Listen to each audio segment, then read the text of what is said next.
This news is funded by viewers like you. Please support our work at democracynow.org/give. This is Democracy Now!, democracynow.org, the War and Peace Report. I'm Amy Goodman. We begin today's show in Lebanon, where reports suggest Israel appears to be linking its southern Lebanon border to Gaza. As we broadcast, the Associated Press is reporting Hezbollah has launched 140 rockets into northern Israel in what is said is retaliation for Israeli attacks in southern Lebanon. This comes as Al Jazeera reports Israel's reserve forces commander said earlier today, quote, "It is time for Lebanon to suffer as well, the power plants, bridges, airports, and seaports as well," unquote.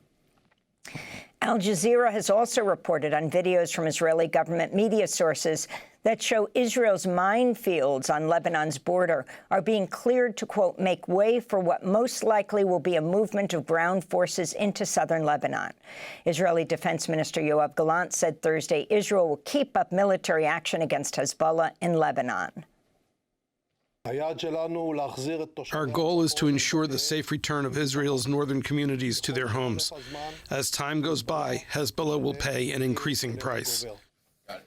This all comes after Hezbollah leader Syed Hassan Nasrallah denounced the deadly Israeli attacks that blew up walkie-talkies and pagers across Lebanon Tuesday and Wednesday, killing at least 37 people, including children, and wounding thousands more.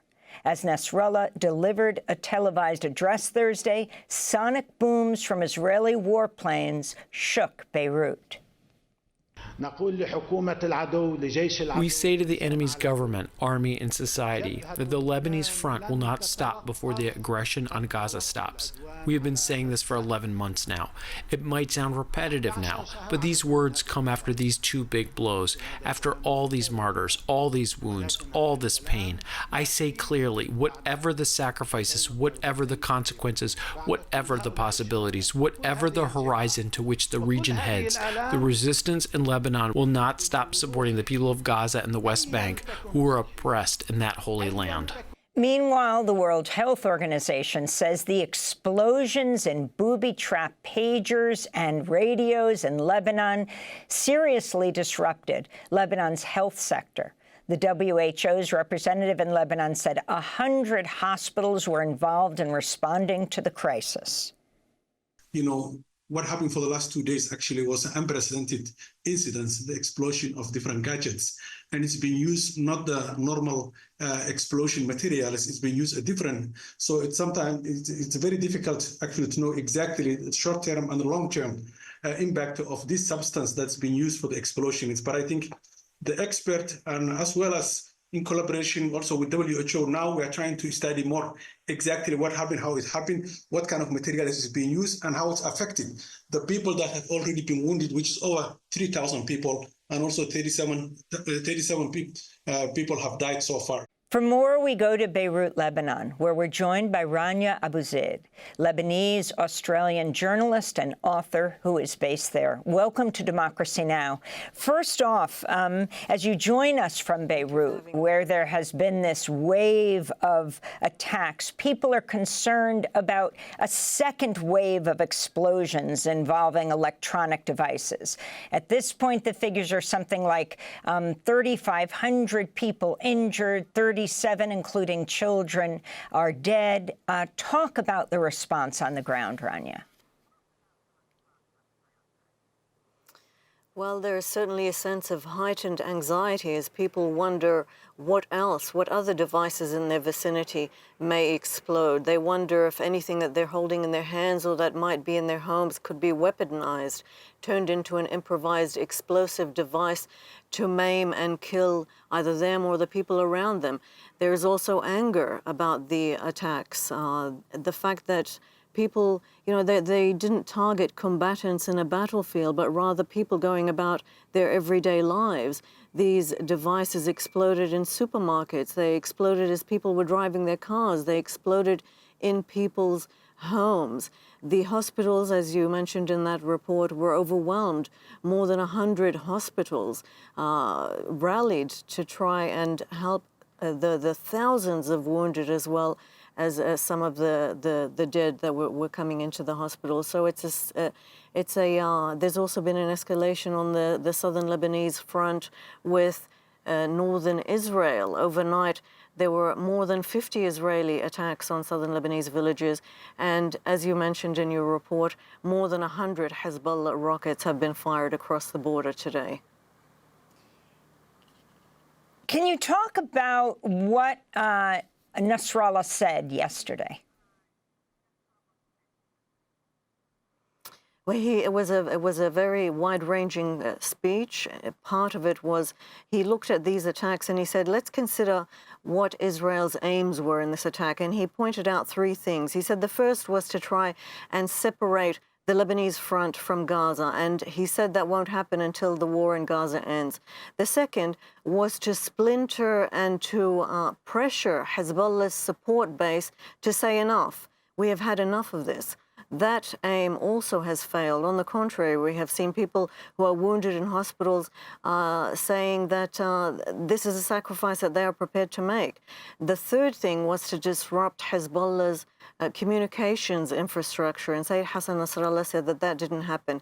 He also turned to these growing Israeli calls for a ground invasion of Lebanon, or to widen the war in Lebanon away from the southern Lebanese border region, but to engulf the whole country. And he said at one point that Hezbollah welcomes a ground invasion. It prefers to target Israeli soldiers on its home turf rather than in northern Israel. And he said that if Israeli soldiers cross that border, they will find themselves in hell. And he also said at one point they will also face, quote, hundreds of those who were wounded in Tuesday and Wednesday's attacks. So what about the response to the reports from Reuters and the New York Times and other places that it was Israeli agents who were reportedly responsible, it wouldn't quite say, accurate to say rigging devices, manufacturing these devices, not clear, debate over where exactly they were manufactured, but possibly a Budapest, Hungary-based company was involved. Your response to this and the UN Secretary General Guterres saying that, decrying the use of everyday electronics as a weapon of war? Well, there's speculation is rife about exactly how these devices exploded and at what point were explosives placed in them? Were they remotely hacked? Sayyid Hassan Nasrallah yesterday in a speech said that Hezbollah has set up a number of committees to investigate this, and that it would, soon release the results. As for the use, turning everyday objects into IEDs, basically, there was a press release recently, moments ago before we went on air, where UN experts said that it was a terrifying violation of international law, that you can't booby-trap devices that civilians might use, or that may be in the vicinity of civilians. So it is a to use Sayyid Hassan Nasrallah's word again, unprecedented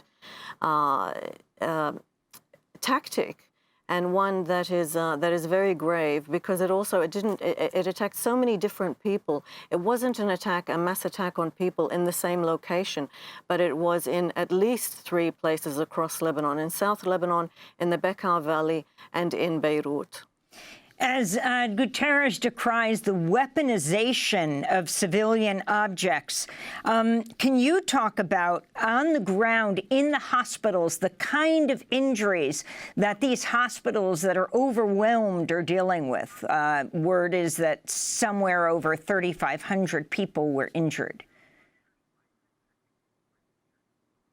Yes, and we have seen on Lebanese TV, we have seen trauma surgeons break down and cry as they describe some of the cases that they are dealing with. Injuries are predominantly to the eyes, to the face, to the torso, and to the hands.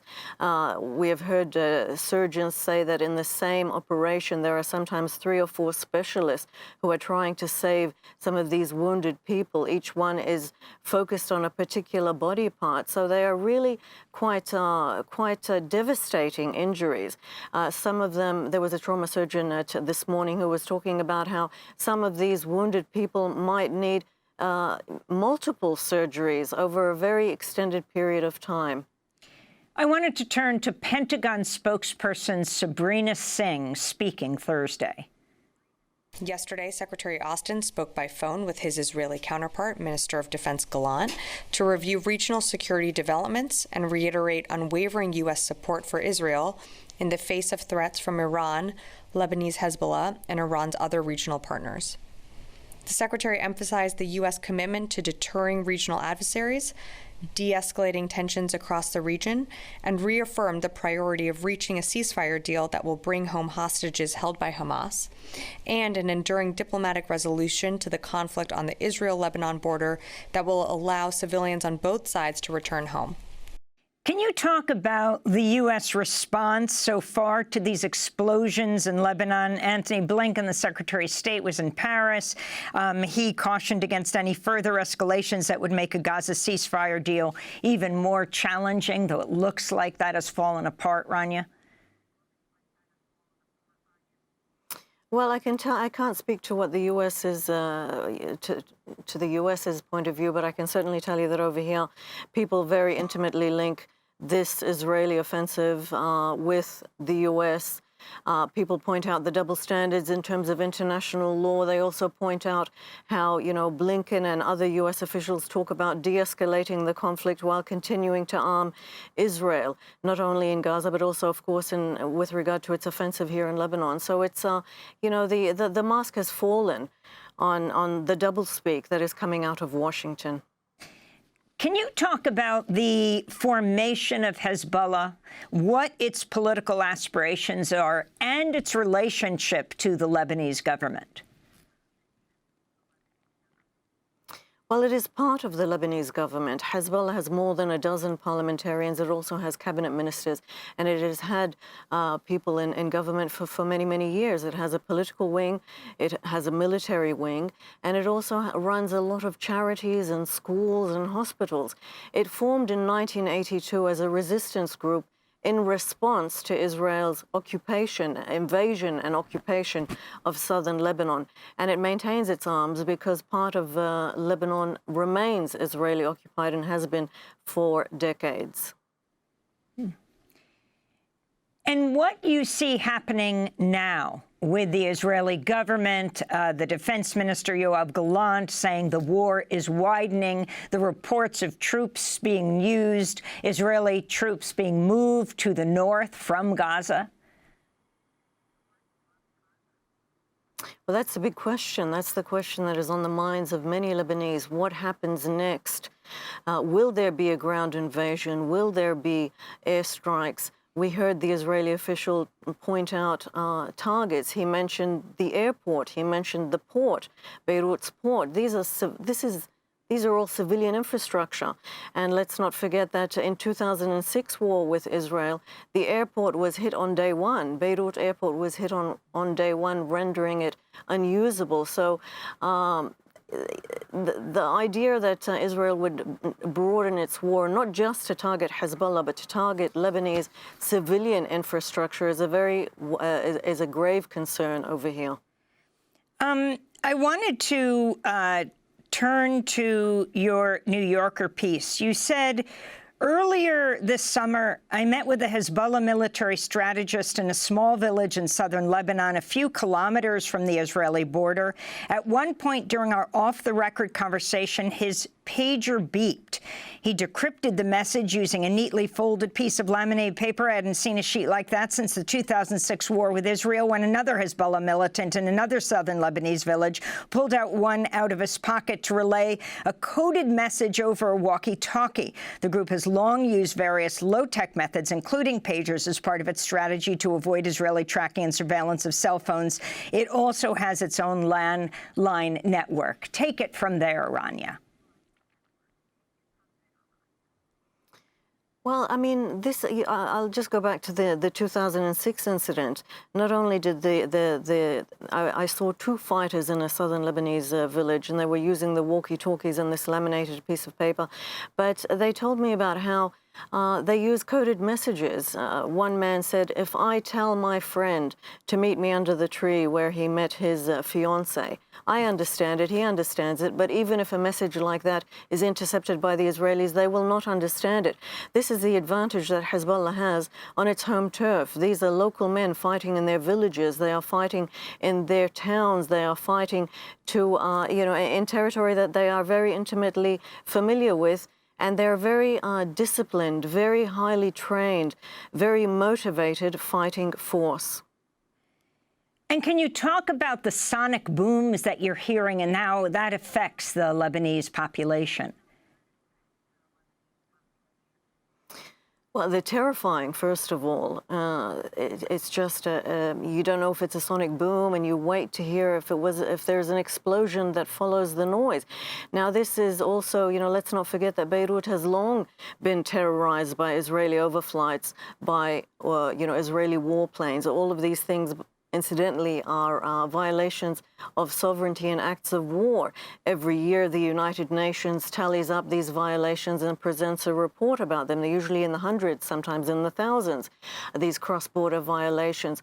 So they're not a new development per se, but given the heightened tensions, they are certainly a terrifying sound to hear in the middle of the day, because you just don't know if this is the opening salvo of an expanded war, or if it is just the boom itself and not followed by an explosion. Are people afraid to use pagers, walkie-talkies, even their cell phones? Beyond that, people are wondering if perhaps, there were reports that people were disconnecting the lithium batteries in their homes from the solar panels to provide electricity. People were wondering what other devices might explode, what electronics in their home might explode. Some people were telling each other not to use cell phones, but to go back to landlines to communicate. So they're really, this is psychologically it's broken something, because this is a new sort of development when an everyday object can be weaponized, and it can be weaponized en masse. Rania Abouzeid, we thank you for being with us, Lebanese-Australian journalist and author based in Beirut. We will link to your article in the New Yorker magazine, Explosions Across Lebanon. Democracy Now! Is funded by viewers like you. Please give today at democracynow.org/give.